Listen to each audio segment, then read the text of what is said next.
한자 이야기, 낱말 이야기 226번째 시간입니다. 네, 이번 시간은 기생충이란 낱말 한번 살펴보겠습니다. 요번에 이 영화, 봉준호 감독이 만든 영화 기생충이 여러가지 영화제에서 상을 많이 받았습니다. 그걸 기회로 해서 제가 기생충과 관련된 낱말 한번 살펴봤습니다. 네, 한자 이렇게 적습니다. 기생충. 기는 붙인다는 뜻이에요. 뭔가 준다, 붙인다. 예, 뭐 그런 뜻입니다. 생은 난다. 그리고 이제 충은 벌레충이 되겠죠. 붙일 기를 보면 기할기의 진면입니다.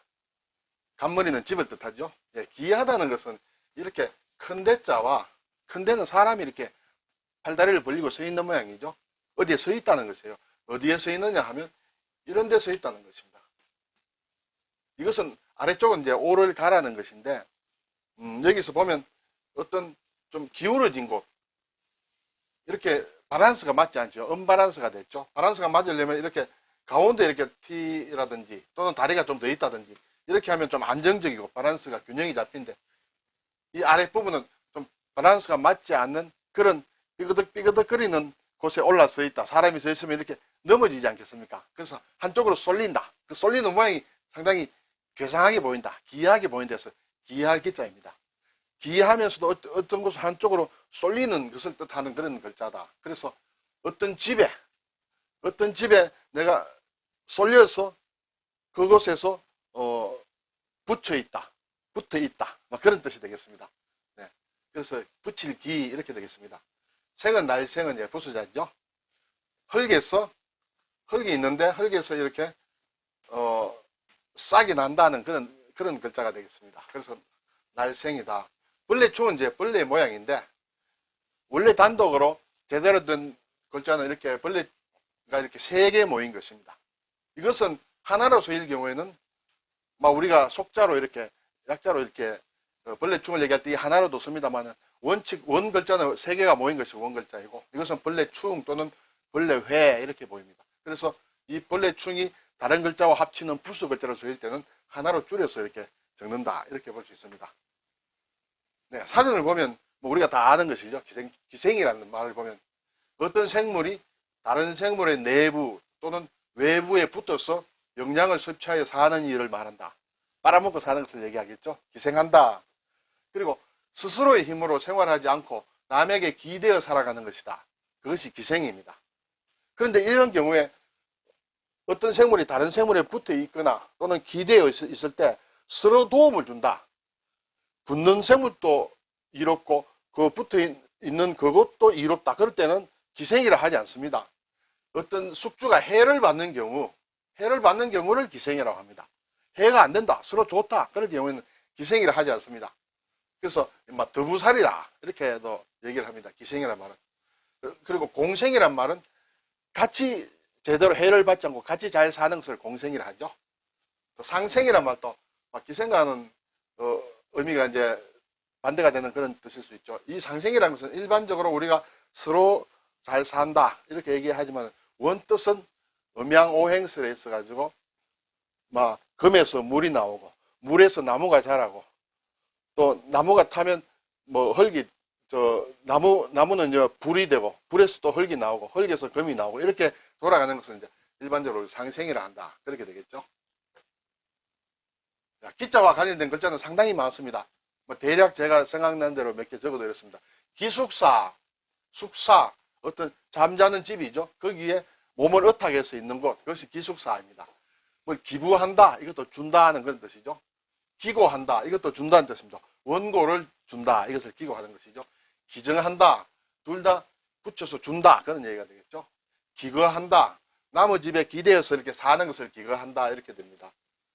자기 집에 사는 것은 기거라고 하지 않고 남의 집에 붙어서 사는 것을 기거라고 합니다. 친척 집에 기거하고 있었다 이렇게 되겠죠. 기탁한다.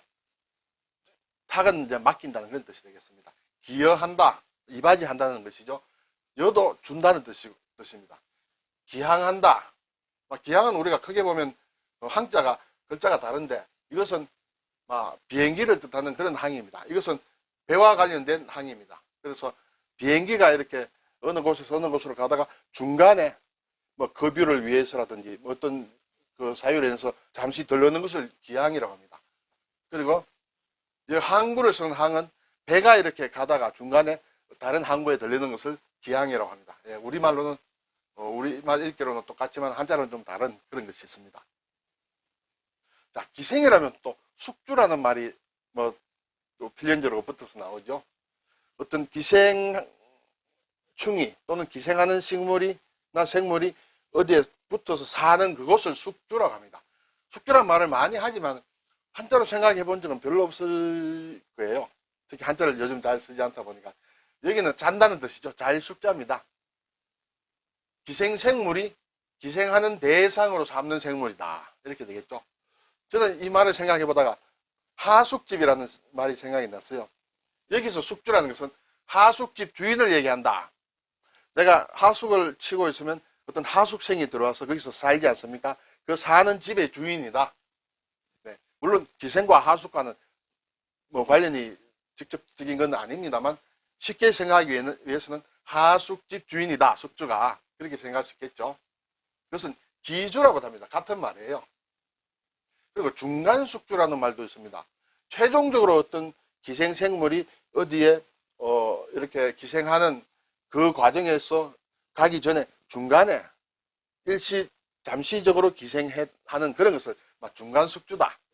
이렇게 되겠습니다. 그렇게 되면 중간숙주가 있으면 또 최종숙주라는 그런 말이 생각날 수도 있습니다.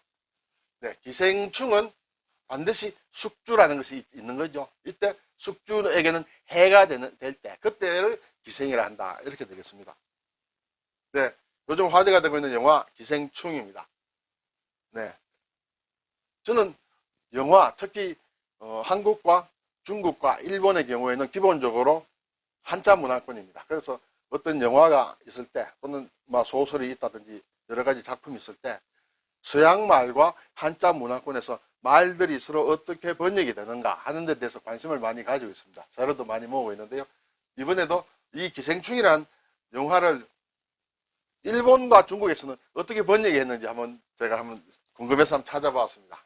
네, 영화 기생충은 일본에서는 제목이 좀 깁니다. 파라사이트라고 일본식으로 이렇게 적었습니다. 영어 이제 패러사이트를 일본식 발음으로 적은 것입니다.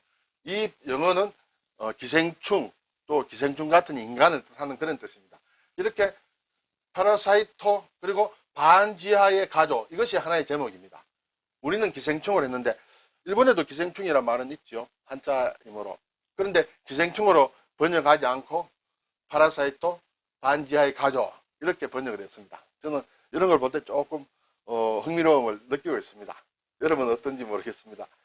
중국의 경우에는 이 기생상류라고 번역을 했습니다.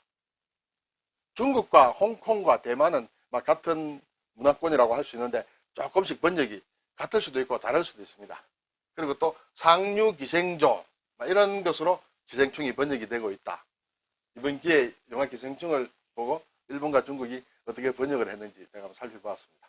네, 오늘 기생충과 관련된 낱말 살펴보았습니다. 감사합니다.